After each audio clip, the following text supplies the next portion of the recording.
ni txikitan, ni enteratu nintzen izeba baten bidez. Aitak ez digu, nahiko handia izan arte, igual 18 urte arte, ez zuen hitzik bat izan, gure etxean. Eta ni enteratu nintzen nire izeba baten bidez. Eta noiz izan zen, nola gertaera bat izan zen horre sakar arbola jauzi, erori eta gero altxatu eta bat, momentu hortan, uste dut 20 urte hilda gero uste dut izan zela gutxi gora bera. Ezke etxean ez zegoen horik hitz egiteko, gerra denporako, gerra garaiako, gerrako konturik eta horreko gozarik ez zuen, ez zegoen gogorik hitz egiteko. Eta, klaro, nik bakarrikan gogoratzen naiz gauza horietaz, Zanurira joten ginen, noiz behinka.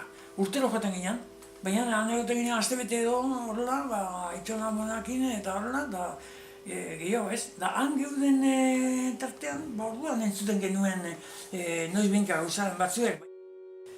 Azkenean, lehen esan dudan bezala, ez dugu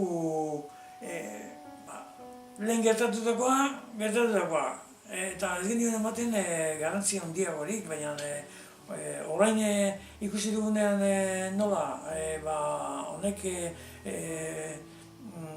gehiagora jo daitekeen, pixka bat ilusio gehiagorekin hartzen dugu asuntoa, baina lehen ez genuen hartzen ikusten genuen bereiek bizi izan zutenak ambulategikoek eta oso zeukatela oraindikan bizitzen zeukatela oraindikan. Hori bai ezagutzen gogoratzen naiz. Baina familiak ez dakit beste zenide, baina guk bintzaten nahiko egindakoak.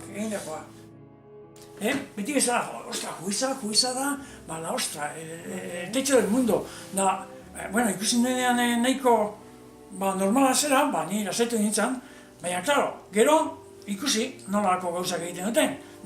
Te corto aquí o te corto allí, da zuk ikusten duzu eta, ostras, yo le puedo decir algo? Claro que le puedes decir, pero claro, con el acojono que llevas y con la poca cultura que llevas de la forma de horre gauzak nola egin, gehitzen zera moztuta.